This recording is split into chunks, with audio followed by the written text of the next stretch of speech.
Hey everybody, it's Pastor Vince from Love City Church. It's Marriage March. We're going to be putting out content all month long to encourage people that are experiencing the beautiful privilege of being in covenant marriage together.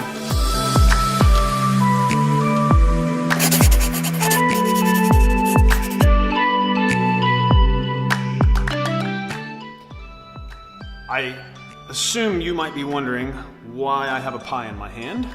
That's a great question. I think most of you have probably seen a pie chart before, or at least heard of what that is. Basically, the circle here represents 100% of something.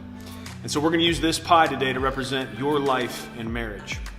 And so my question is, if I was to take this knife and cut a section out of this pie, a slice of this pie, how big of a slice would I cut to represent Jesus, his teachings, and his word in your life and marriage? The reality is, though, the Bible doesn't even talk about it that way. The Bible wouldn't see any part of this pie as how the Lord Jesus should be represented in our marriages. The Lord Jesus would be the stand that this pie is sitting on. You see, in Matthew 7, Jesus taught that there are wise people and foolish people.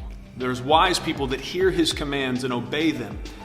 And that's like building their house upon the rock. And when the storms of life come, that house stands. He says the foolish person is someone who hears his commands and doesn't obey them.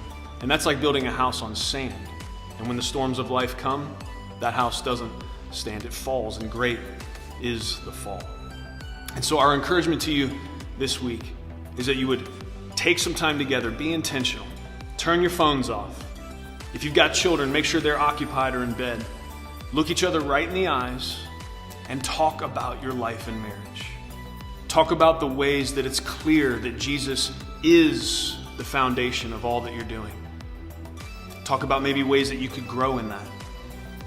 If you have questions about that or comments, maybe you just want to post your favorite marriage quote to encourage others that are watching this video, feel free to do all that in the comment section below. We're praying that every single marriage is founded upon the cornerstone, the rock of ages, who is Christ.